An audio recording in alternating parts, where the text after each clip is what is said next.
열정은 식는 순간 늙는다. 호서대 설립자 고 강석규 박사의 어느 95세 노인의 후회라는 제목의 글이 많은 사람들 사이에 공유된 적이 있다. 내용을 보면 65세에 은퇴해 나머지 인생을 덤이라는 생각으로 죽기만을 기다리며 살았는데 어느덧 95세가 됐고 30여 년을 더 살 줄 알았더라면 뭔가를 했어야 했다고 후회하는 내용이다. 그러면서 더 늦기 전에 어학 공부를 해야겠다는 독백으로 끝난다. 일본에 시바타 도요라는 최고령 시인이 있었다. 92세에 시를 쓰기 시작해 98세에 쓴 야키 지지마라는 시집이 베스트셀러가 됐으며 100세 생일을 기념하며 100세라는 시집을 출간하기도 했다. 유엔에서 발표한 연령대별 분류를 보면 18세부터 65세까지를 청년, 66세부터 79세까지를 중년, 80세부터 99세까지를 노년, 그리고 100세 이후를 장수노인으로 분류하고 있다. 이는 천수인 120세까지 살 것이라고 예상하고 만든 것이다. 늙기 시작하는 시점은 삶의 열정이 없어지고 배움을 중단하는 순간부터라는 말이 있다. 하버드대 엘랭 랭어 교수의 시계 거꾸로 돌리기라는 연구를 보면 8명의 노인을 20여 년 전의 환경에서 생활하게 했더니 그들의 신체 나이와 지능 등이 20여 년 전 수준으로 돌아갔다는 방송 내용을 본 적이 있다. 나이는 숫자에 불과한 셈이고 관념에 불과하다. 앞서 말한 시바타 도요 시인은 102세 나이로 사망했지만 야케 지지마의 시 후반부에서 나도 괴로운 일 많았지만 살아있어. 좋았어. 너도 야케 지지마라고 썼다.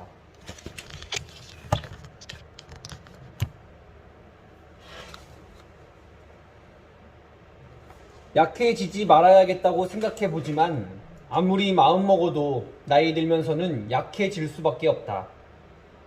외모와 기억력 때문에 더욱 그렇다. 노인의 머리가 흰 것은 멀리서도 잘 보이도록 하기 위함이며 기억력이 떨어지는 것은 모든 것을 기억하면 정신에 이상이 오기 때문이라는 미국 소설가 마크 트웨인의 말처럼 80세로 태어나 18세를 향해 늙어간다면 얼마나 좋을까 하는 헛된 희망을 가져본다. 겨울이 지나면 봄이 온다. 자연도 사람도 의욕으로 충만해질 때다. 삶이 끝나는 순간까지 봄처럼 가슴 뛰는 삶을 살고 싶다. 현재의 내가 미래의 또 다른 나를 위해 열정을 불태워야겠다.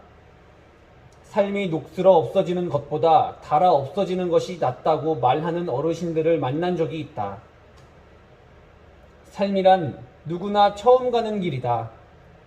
그래서 두려움이 있을 수밖에 없다. 나를 위해 닳도록 열정을 불태우자. 우리는 기대한 대로 늙고 열정이 식어가는 순간 늙어간다.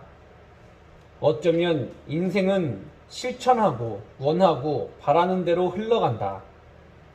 오늘의 나는 과연 어떤 말을 심었을까? 돌이켜볼 수 있어야 한다. 반드시 부디 열정으로 살자. 그것이 사람의 마음에 감동을 일으키고 활력을 주는 일일 것이다. 주어진 하루를 감사하고 살며 결코 버릴 것이 없다. 당신이 할 수 있다고 믿든 할 수 없다고 믿든 믿는 대로 될 것이다. 헨리 포드. 생각하는 인간. 인생의 마지막 5분이 주어진다면 급변하는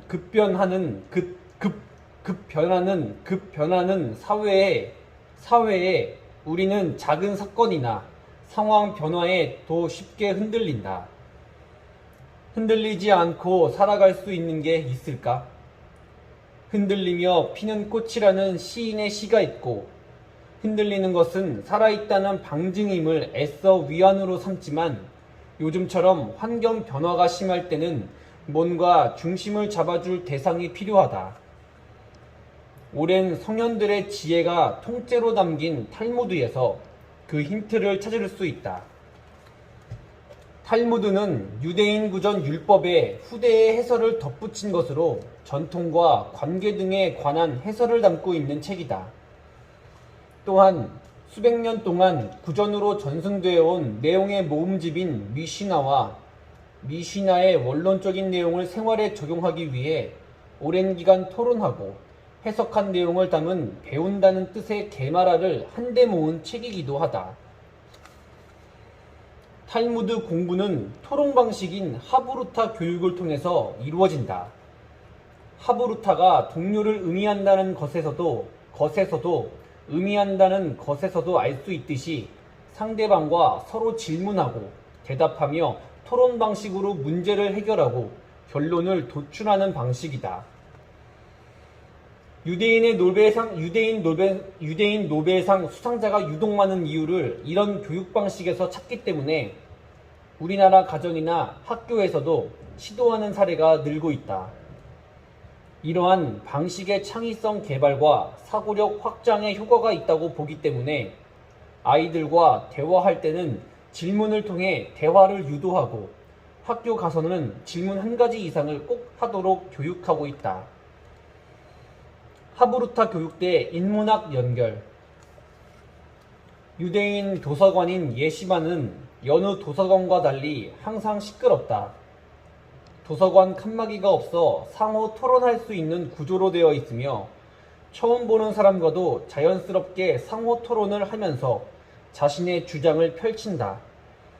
이러한 방법은 학습 피라미드에서 보는 것과 같이 단순한 강의를 듣는 것보다 수십 배의 교육 효과가 있다. 배우기 위해 가르친다는 말처럼 질문과 대답이라는 상호작용 속에서 지식과 지혜는 배가 된다. 문제 해결을 위해서는 자기만의 논리와 비판적 사고가 사전에 요구되기 때문에 설득력이 길러지고 협상력도 높아진다. 결론에 이르면 방법이 다양하기 때문에 다양한 시각의 직관과 통찰력도 제공하는 것이 하브루타 교육이다. 지금은 연결 및 창조 능력이 중요시되는 시대다. 새로운 것뿐만 아니라 존재하는 것에서 관점을 바꿔 새로운 부가가치를 만들어내는 것이 중요하다. 단답식이나 객관식 같은 정해진 문제는 사고를 경직시킨다. 하브루타 교육은 정해진 답을 요구하지 않고 자신만의 창의적인 답을 도출할 수 있도록 도와준다. 요즘 인문학에 대한 관심 또한 대단히 높다. 일부 대학에서는 대학의 이익을 가져다 주지 못한다는 이유로 학과 폐지 또는 비인기 학과로 전락하고 있지만 정작 사회에서는 인문학 열풍이 불고 있다. 아마 우리가 왜 사는지 그리고 어디로 가고 있는지에 대한 진지한 고민 없이 달려오다 보니 자신을 돌아보고 진정한 자아를 찾고 싶은 욕망이 표출되는 것이 아닌가 싶다. 중세의 신중심 세계관에서는 르네상스를 통해 고대 인간관을 다시 계승하려는 것이 요즘 말하는 인문학의 태동인 것처럼 사회가 요구하는 삶이 아니라 자기만의 창조적인 삶을 만들어내기 위한 고민의 이론적 근거를 제시하기 때문이 아닐까 한다. 인문학은 자연과학처럼 딱 떨어지는 정답을 요구하지 않는다. 보는 시각에 따라 다양한 답이 가능하다. 인문학이 다양한 시각을 갖도록 도와주는 학문인 것처럼 앞서 말한 하브루타 교육도 정해진 답이 아니라 답을 찾아가는 과정을 중시하고 우리의 사고를 고정시키지 않으며 창의적인 생각을 가능케 한다는 점에서 배울 점과 유사점이 많은 것 같다. 인생의 마지막 5분, 창조.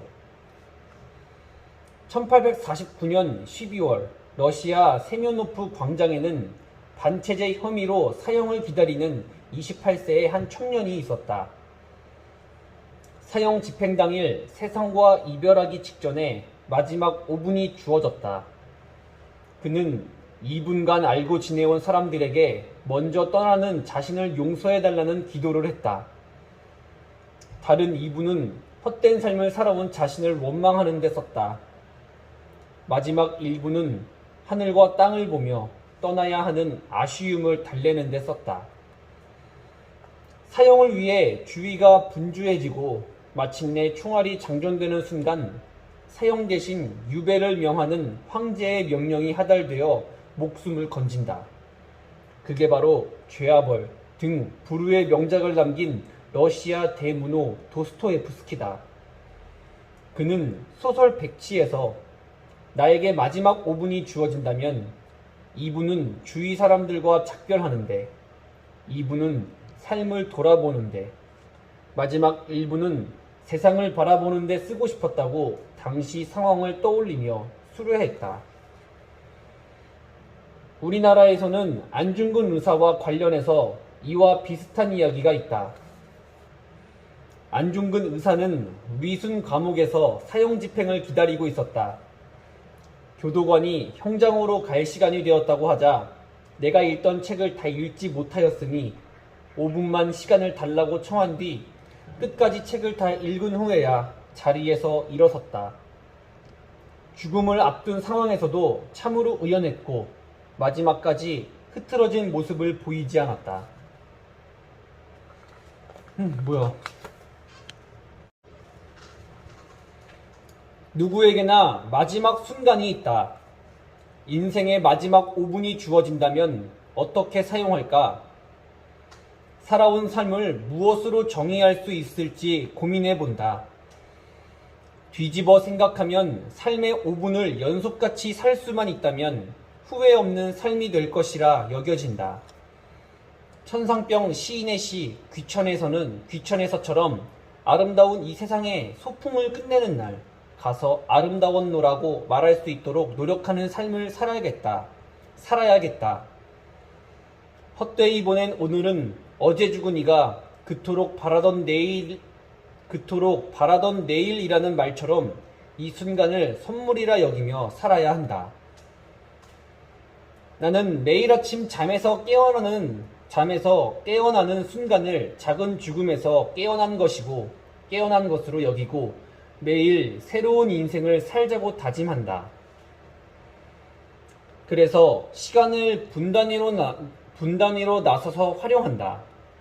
승용차를 타고 있는 순간에는 라디오를 듣고 대중교통을 이용할 때는 항상 책을 읽는다.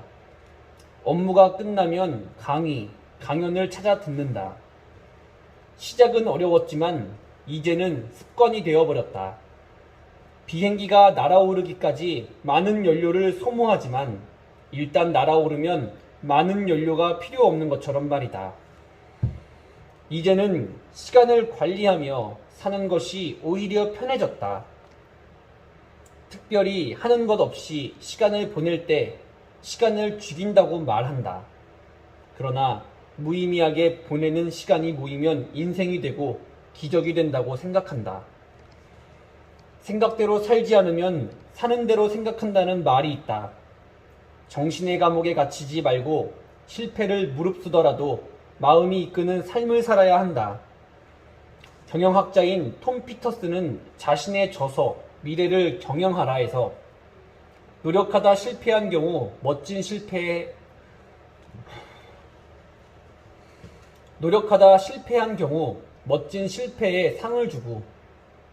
실패의 상을 주고 평범한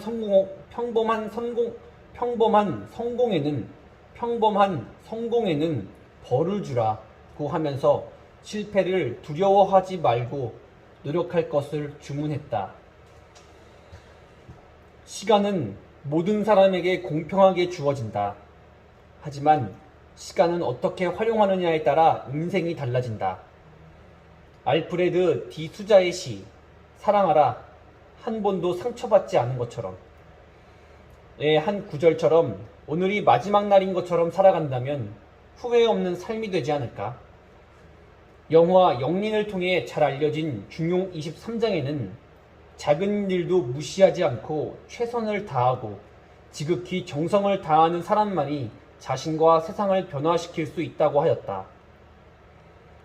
영화 명량에서는 한 사람이 길을 막으면 천 사람을 두렵게 할 수 있다고 했으며 두려움에 맞서는 자 역사를 바꿀 것이다 라고 하면서 열정과 용기를 주문하고 있다. 지금은 열정의 빈곤 시대라 한다. 짧은 시간이라도 소중히 여기며 작은 일이라도 열정을 다해 소홀하지 않으면 마지막 순간에 이 세상이 참으로 아름다웠다고 회상하지 않을까. 누구에게나 마지막 순간이 있다. 인생의 마지막 5분이 주어진다면 어떻게 사용할까? 살아온 삶을 무엇으로 정의할 수 있을지 고민해 본다.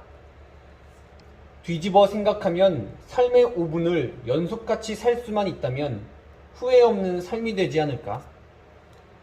끌어당김의 법칙. 백지장도 맞들면 낫다는 우리 속담이 있다. 서로 힘을 합치면 혼자 하는 것보다 수월하다는 뜻이다. 혼자 하는 것보다 수월하다는 뜻이다. 개개인의 힘을 합친 것보다 전체가 발휘한 힘의 위력이 더 클 때가 많고 기적과 같은 결과를 만들어내기도 한다. 지하철 승객들이 지하철 차량을 밀어올려 플랫폼에 끼인 승객을 구조하기도 하고 작은 물고기들이 모여 큰 물고기 모양을 만들어 천적을 물리치기도 한다. 우리 속담에 빨리 가려면 뛰어가고 멀리 가려면 걸어가라고 했다. 아프리카 속담에는 빨리 가려면 혼자 가고 멀리 가려면 함께 가라는 말도 있다. 혼자 가면 먼 길도 같이 가면 혼자 가면 먼 길도 같이 가면 가깝게 느낀 적이 있을 것이다. 인생도 마라톤과 같아서 동일한 의식과 공동체 의식을 갖고 살아가는 것이 머나먼 목적지에 안전하게 도달하게 하고 전체 사회를 건강하게 유지되게끔 만들어준다. 생각의 차이가 능력의 차이. 누구나 한 번쯤 무리지어 날아가는 기러기를 본 적이 있을 것이다. 기러기는 V자 형태로 무리지어 날아간다. 앞서가는 기러기의 날개짓이 뒤에 따라오는 기러기의 공기 부양력을 주어 혼자 날아갈 때보다 70% 이상의 비행 능력을 높여준다. 앞선 기러기가 힘이 들 때는 뒤로 물러나서 앞쪽에 날고 있는 기러기의 부양력을 이용하여 날게 된다. 뒤에 있는 기러기는 소리를 내어 앞에서 날고 있는 무리를 응원한다. 사람뿐만 아니라 동물들도 상호 협력하면서 시너지 효과를 만들어내고 있다. 이처럼 전체의 힘은 개개인의 힘을 더한 것보다는 같거나 클 것이라 예상했다. 하지만 실험 결과는 사뭇 달랐다. 독일의 심리학자 맥시밀리 언 링겔만의 실험에서 유래한 일명 링겔만 효과라는 것이 있다. 역시너지 효과라 하는데 집단 속에 참여하는 개인의 수가 늘어갈수록 성과에 대한 1인당 기여도가 오히려 떨어지는 현상을 말한다. 밧줄 당기기 실험에서 혼자일 때는 100% 힘을 발휘하지만 2명일 때는 93%, 3명일 때는 83%, 8명일 때는 49%의 힘을 발휘했다. 참여자가 늘수록 전력을 쏟지 않는 것으로 밝혀졌다. 사람이나 동물이나 집단 생활을 통해 상호 협력하는 것이 생존율을 높이는데 유리하다는 것과 살아가는 데 효율적이라는 것을 경험적으로 알기 때문에 사회라는 울타리를 만들어 생존해가고 있다. 실제로 코요테 무리 중에서 사회 집단에 속하는 것을 거부하는 개체는 55%의 사망률에 직면한 반면 집단에 남아있는 개체들의 사망률은 20%였다는 결과가 있었다. 사람은 누구나 자기 이익을 추구하고 자기 실현을 도모한다. 하지만 공동책임은 무책임이라고 하는 생각 또는 사회적 태만이나 무임승차를 하게 되면 사회 전체의 이익에 배치되게 된다. 우리는 스스로 선택하고 행동하며 책임을 짐으로써 존재 이유와 건강한 사회를 만들어간다. 전체의 힘이 부분의 합보다 커지려면 자기 결정권도 중요하지만 사회에 손해가 되지 않는 방향으로 생각하고 행동할 필요가 있다. 함께하기 위해서는 무조건 주변을 돌아보는 배려가 중요하다. 나 혼자만의 방향으로 보고 있는 것은 아닌지 수시로 점검해야 한다. 생각이 자기 확신이 되기까지. 심리상담 중에 인지치료라는 게 있다. 치료라는 게 있다. 우리가 느끼는 반응은 발생한 사건 때문이라기보다는 사건을 대하는 태도나 신념 등에 의해 형성된다는 것을 전제로 한다. 상황을 어떤 식으로 인지하느냐는 객관적 사실 때문이 아닌 그 사실을 바라보는 관점 때문이라는 것이다. 따라서 인지를 치료하면 정서나 행동의 변화까지 유도할 수 있게 된다. 합리적 정서 행동 치료의 창시자인 엘버트 앨리스는 사람의 감정은 대개 생각에서 나오기 때문에 감정을 만들어냈던 생각을 다시 통제하면 감정을 눈에 띄게 통제할 수 있다고 봤는데 이것이 인지의 치료의 한 줄기다. 이처럼 어떻게 인지하느냐에 따라 행동이 좌우된다. 또한 행동은 우리가 사용하는 언어에 의해서도 영향을 받는다. 우리는 무의식적으로 힘들어 죽겠다는 등의 말을 자주 하면 결국 말이 씨가 된다고 하는데 이를 심층 언어라고 한다. 철학자 마르틴 하이데거는 언어는 존재의 집이라고 했다. 사물에 언어가 부여되면서 비로소 실존을 갖게 되며 마찬가지로 느끼는 기분은 기쁨, 슬픔, 즐거움 등 이런 감정적 언어가 부여되면서 감정을 심리적으로 갖게 된다. 대화에는 긍정적 언어를 사용해야 한다. 긍정적인 언어 사용은 자존감과 행동 의지를 높여 궁극적으로는 생산성까지 향상시킨다.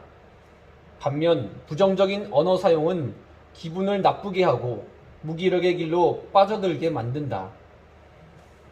무의식적으로 하는 말이 의식을 지배하고 자기 심리까지 내면화되어서 생각과 행동을 바꾼다는 것을 알 수 있다.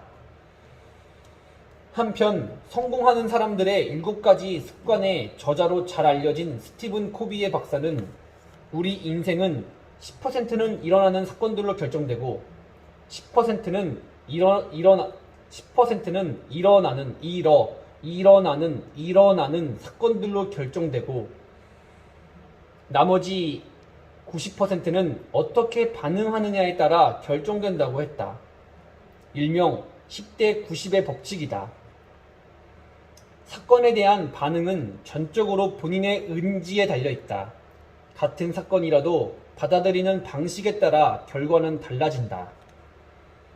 죽음의 수용소에서의 저자 빅터 플랭클은 다른 모든 것은 사람에게서 빼앗을 수 있지만 빼앗을 수 없는 것이 어떤 상황에서든 자신의 방식을 선택하고 자신의 태도를 결정하는 마지막 자유라고 했다.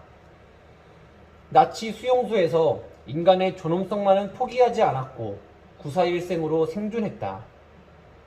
그의 말은 자극과 반응 사이에는 공간이 있고 공간 반응에 대응하는 힘이 있어 반응에 따라 성장과 자유가 놓여 있다고 본 것이다.